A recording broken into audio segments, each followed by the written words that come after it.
نن سبا خو هر سړی دا دعوه کوي بس د اردو تفسیرونه راغلي دي د لغاتو کتابونه راغلي دي علم ته څه ضرورت دی کین او تفسیر لیکه همدغه رنګه یو وارې یو پروفیسر راولګېدو د کالج او هغه وی چې دا خلق تفسیرونه اخلي او دینی کتابونه ډیر زیات خلق اخلي نو راشه داسې کار وکړه چې تم یو تفسیر ولیکه نو ښه ګران به خرج شي پیسې به هم درله جیب له راشي نو لګیا شو د قرآن تفسیر لیکلې شروع کړل ښه ډېر مواد یې پیدا کړل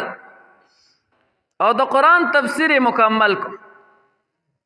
خو دوی وی چې زه خو پروفیسر یم ما خو څوک نه پیژني اوس د په دې باندې د داسې کس نوم ورکول غواړي چې خلک دا کتاب زما واخلي زما دا تفسیر واخلي نو ذهن کې دا راغلل وایي که ملا پسې وړم نو اخو به راله پکې اوس سل غلطیانې راوباسي نو اوس څه وکړمه چا پسې یوسمه چې زما دا تفسیر خوښ کي او په دې باندې ما له تقریض راکړي په دې باندې ما ته څه لیکلو کي چې زما دا تفسیر ډیر زیات مخکې شي نو په ذهن کې شاعر مشرق ډاکټر علامه اقبال رحمه الله راغی چې راشه دا خو اسم یو شاعر ټیپ سړی دی او د دین نه دومره خبر نه دی د قرآن او د حدیث نه دومره خبر نه دی نو راشه ته پسې یوسه او دی به پرې راله لیکل وکړي نو خلک به ډیر زیات واخلي د خپل تفسیر راواغستو او علامه اقبال رحمه الله پسې راوړو چې ما یو تفسیر لیکلی دی او د بعض خلکو څه اشکالاتو د بعض خلکو څه اعتراضاتو هغه مې پکې حل کړي دي او ډېره خواري مې په دې تفسیر کړې ده علامه اقبال رحم الله ورته وی صحیح ده وی تی لږ وګوره او په دې باندې ما ته څه لیکلي وکړه علامه اقبال رحم الله ورته وی دا کیده او زه به وګورم د هغې نه بعد به پسې لیکل وکړم هغه وی چې زه یو صفحه نیمه به وګوري او زر به پرې راله شاباسي راکړي چې ته خو ډېر لوی مفسر جوړ شوې بس ده کېښود 2-3 میاشتې پس راغی او علامه اقبال سره میلاو شو خبرې اترې ده وی چې دی به راته پخپله ووایي چې لکه تفسیر خو د ډېر مزېدار لیکلی دی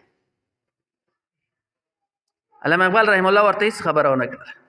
چې کله روانېدو نو ورته وایي جی تاسو له ما یو تفسیر راوړو او ما وی چې تاسو به راته څه لیکلو کې تاسو د هغې په باره کې څه وایې علامه اقبال رحم الله ورته وي وایي ستا د تفسیر کتو سره ما ته یو فایده وشوله